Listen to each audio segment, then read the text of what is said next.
Sports is our passion. For years, we've connected fans to the game. But just like athletes and leagues, we must evolve and grow. This fall, 12 Ounce Sports is taking our game to the next level. Montana, we'll see you in October.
Let's get into it. I didn't play no music.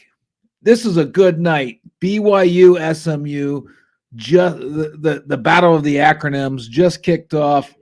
I can't wait to watch that game after this. This is a 15-minute show. Listen, I'm going to go over 3 best bets. I am the gamble guy. I'm not going to tell you who I'm betting for. You have to go to our subscription platform to get my bets, 12ouncesports.com/bet. I'm just going to break down these games. I think I have a really good parlay. I have a 3-leg parlay plus 282.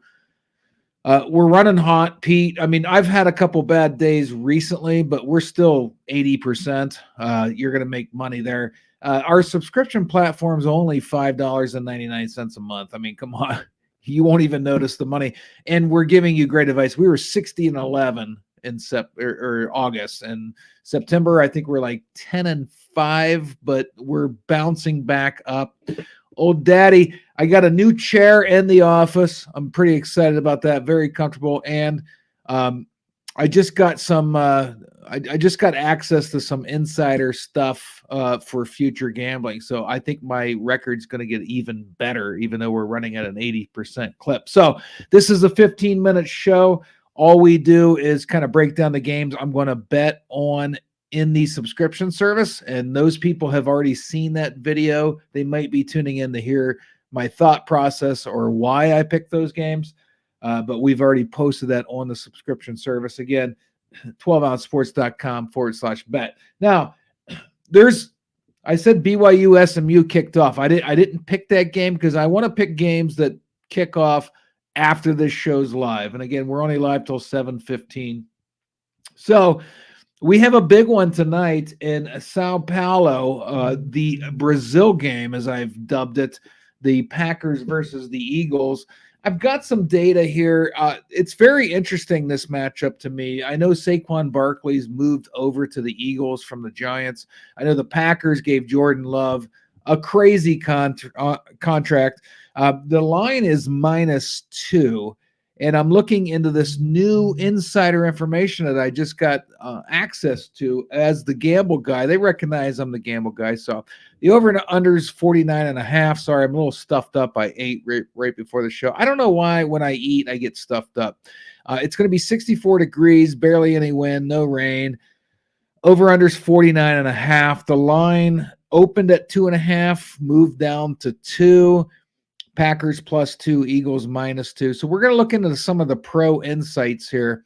A lot more insights for the Packers than the Eagles, but the Packers ran successful plays on 63% of pass attempts against a heavy rush last season. That was second best in the NFL. Eagles allowed successful plays on 52% of pass attempts with a heavy rush last season. They were 8th worst in the NFL in that. So, if the Eagles try to put in heavy pass rushing it could backfire on them. Meanwhile, the Eagles rushed for 2,200 yards last season, 8th most in the NFL. Packers allowed 2,192 yards rushing last season. That was the 5th most in the NFL. And the Eagles have added Saquon Barkley, which I know he's a pass catcher too. But could the Eagles maybe exploit that? That's what the pros are saying, is there's an opportunity there for the Eagles to exploit the rush game against the Packers. Now, we all know, if you watch a lot of NFL, you can't strictly run, right? So that's not going to be the ultimate winning ingredient for the Eagles, but that could be an X factor right there. Another insight here is the Eagles were successful in 48% of the plays that they have run against a base rush last year, 5th best in the NFL. Packers allowed their opponents to be successful in 47% of plays with a base rush last season, 3rd worst in the NFL. That plays into the run game here. Okay, so I kind of like the Eagles' run game tonight. Now, the Packers had again, Jordan Love got that big contract. The Packers quarterbacks had a 61.3 passer rating when their quarterback was under pressure last year. That was 10th best in the NFL. Eagles allowed a pass rating of 73.7 when the opposing quarterback was under pressure, 2nd worst in the NFL. So we went, the first insight I gave you was, the Packers are pretty good against a heavy rush.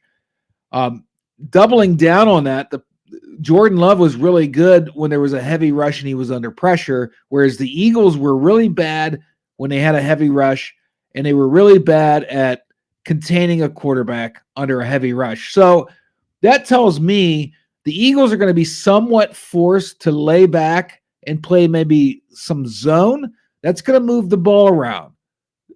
Try to get into my head a little bit for the subscription service. If you're a subscriber for $5.99 a month, which is a joke, that's a venti coffee at Starbucks. Try to get into my mind when you see what I picked on the subscriber service. Again, 12outsports.com/bet. But I see the Eagles are going to have an advantage running the ball. And the Eagles aren't going to have an advantage if they start heavy rushing. So they're going to have to kind of sit back in maybe a zone or a zone under man against the Packers and that highly paid quarterback. So this could be an interesting game where it's kind of cat and mouse. Some of the top props from the pro analyst looks like they think we don't care about that prop.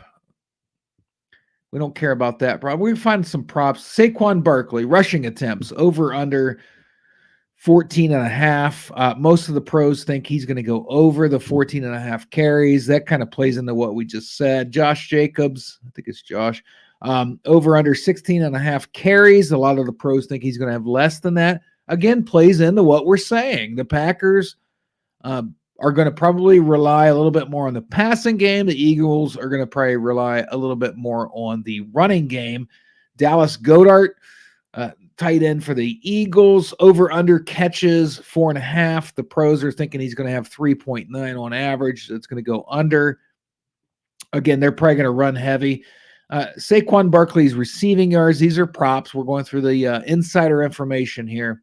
Saquon Barkley receiving yards over under 16.5. The pros overwhelmingly think he's going to go over 16.5.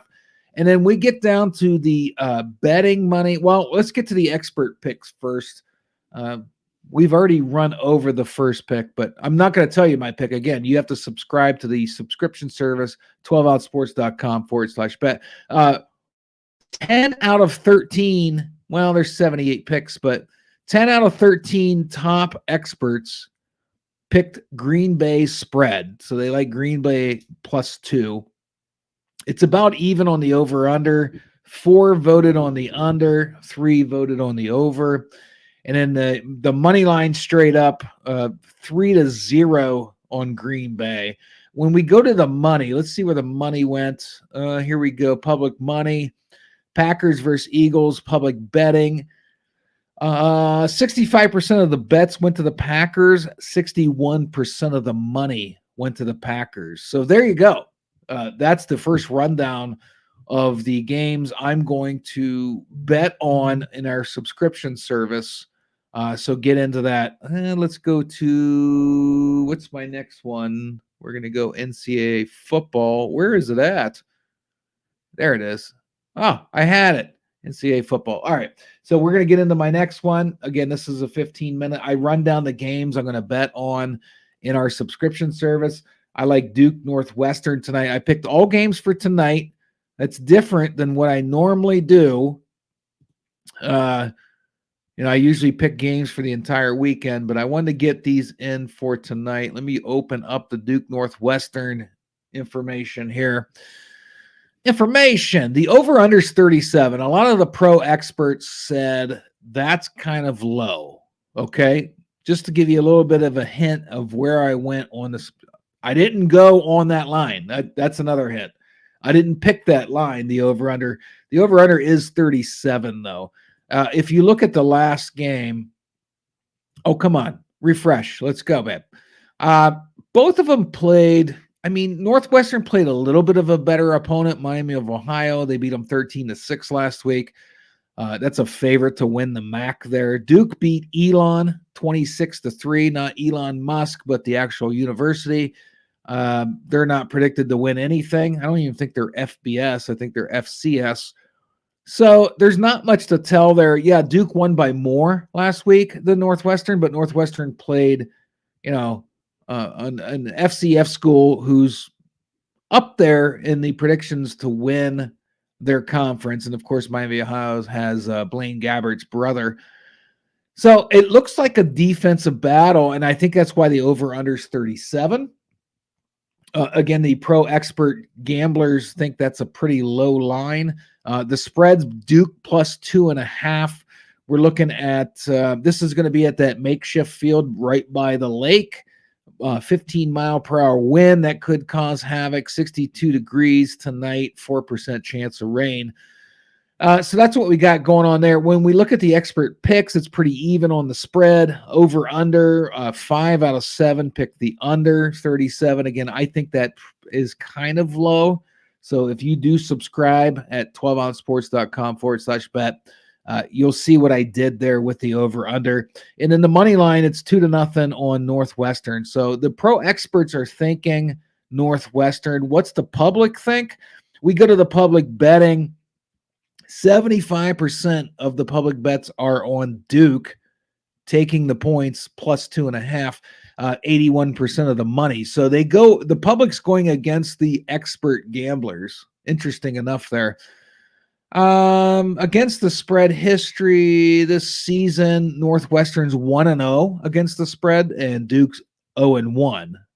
So take that for what it's worth. They both lost their over under last week. And straight up, of course, they're both 1-0. So, but I think that's interesting right there. Duke did not they didn't cover last week. Northwestern did. That tells me the Northwestern Miami Ohio game wasn't a big spread. So I found that interesting. That's the first time I'm reading that. Those are the two main bets I'm doing. I like to do tennis. I'm a big tennis fan. I play tennis competitively.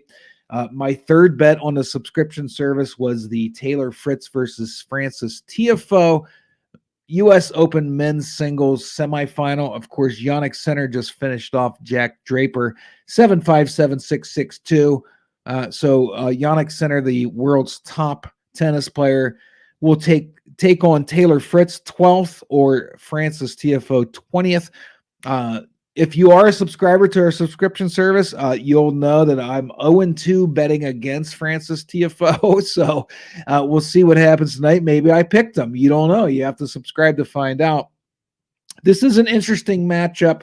Tiafoe seems to be playing really well lately, but he is 1-6 against Taylor Fritz. So I'm down to about a minute.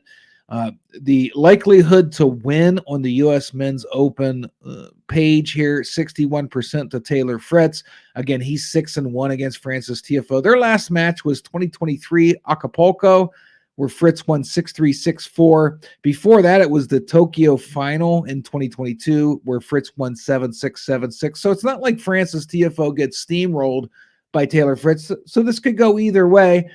So far in the 2024 tournament, Fritz has won 83% of his points on his first serve. That's the highest amongst all tennis players. He has an ace frequency of 13%, where TFO has 8%. Now, the key for TFO is Fritz has made 63% of his errors from the forehand, something that TFO may be able to exploit. There we go. If you want to know how I bet these for my 3-team parlay, my 3-leg parlay, plus 282, that's good money if I hit it. You'll have to subscribe at 12ouncesports.com/bet. We're out. That's it. That was the show.